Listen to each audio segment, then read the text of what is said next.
Aqui, na continuidade, ele começa a falar agora um pouco também das operações que a gente pode estar envolvendo o disparo de triggers em operações DDL.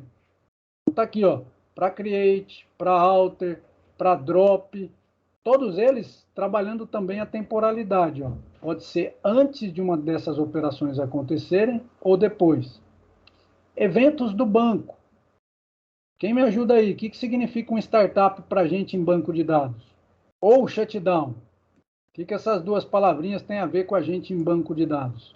Importante para a gente, moçada, é a gente colocar no ar o banco ou não. Como vocês, com a gente na disciplina, ou banco 1, banco 2, a gente não mexe muito com essa parte de administração e tal, mas isso aí qualquer, seja Windows, seja Linux, seja Mac, você tem o MySQL instalado. Só que você vai tirar ele de uso porque você está precisando da máquina ficar mais rápido, você não quer que as pessoas acessem agora, você vai dar um shutdown, você vai derrubar o serviço do banco. Se a sua máquina fosse uma máquina servidora só de banco, você vai estar desativando a máquina inteira com o shutdown em cima aí da máquina. Ou, no caso, que é o exemplo aí, eu vou desligar o serviço do MySQL. O inverso do shutdown é o startup, vou colocar ele no ar. Então, repara, ó, a gente tem aí triggers de disparo por startup, depois que ele entrar no ar, eu posso programar para ser executado alguma coisa numa trigger. E o shutdown é antes da gente derrubar o servidor de banco de dados, eu posso também colocar alguma operação. Então, vamos por lá, ó. Antes de fazer um shutdown, vou escrever no log. Vou mandar um e-mail avisando o DBA, que se não for o DBA que está derrubando a máquina, que estão derrubando a máquina do banco de dados. Logon e logoff, acho que não tem problema nenhum aí de entendimento, né? É momento que o cara faz login no banco, mas na aplicação. Ah, mas é que a aplicação usa o mesmo login do banco de dados. Então, beleza. Vai acontecer dele fazer login na aplicação e acessar o banco de dados.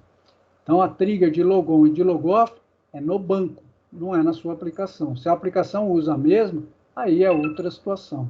Então, no caso aí, logon, depois de a pessoa se conectar a um banco, e o logout, ou seja, desconectar antes dele se desconectar.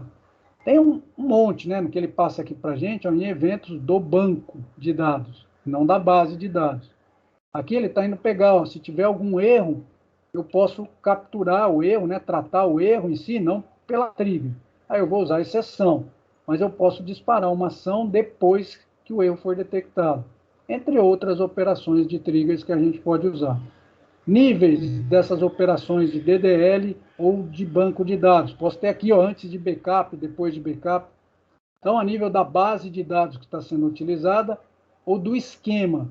O esquema num banco, ele não é como a gente vê no banco 1, que é a descrição dos atributos de uma tabela. O esquema que ele está falando é o perfil. Então, o esquema do Vandor, ele tem acesso à disciplina, a aluno, mas não tem acesso à tabela curso. Então, o esquema que o Vandor tem acesso e seus privilégios, né? Ele pode ter acesso à tabela curso, mas só tem privilégio de consulta. Opa! Aqui ele está reforçando, dando um exemplo, ó, como está usando o MySQL como base do material de aula, ele está trazendo aqui, ó, alguns recursos e objetos que envolvem metadados ou dados de tabelas de metadados da base Oracle. Então, alguns dados aí que ele está colocando disponível, né? Ó, o usuário que está envolvido, o sistema operacional que ele está usando, quem é o usuário corrente, entre outros itens aí. Aqui é igualzinho o slide anterior. Exemplo, quem consegue me dizer aqui, ó, o que essa trigger aqui estaria fazendo? Primeiro, que trigger é essa, né? Sempre. Analisem sempre primeiro esse cabeçalho. Depois, o que ela faz. Aproveitando Ela aí. cria um log sempre que um usuário faz login na base de dados. Beleza, então é isso mesmo, né? Ó, depois dele se conectar a uma base. Aqui, ó, depois dele ligar-se ao seu esquema de acesso. Então, isso aqui está ligado à conexão. Esse cara aqui está ligado à base de dados que ele se conectou.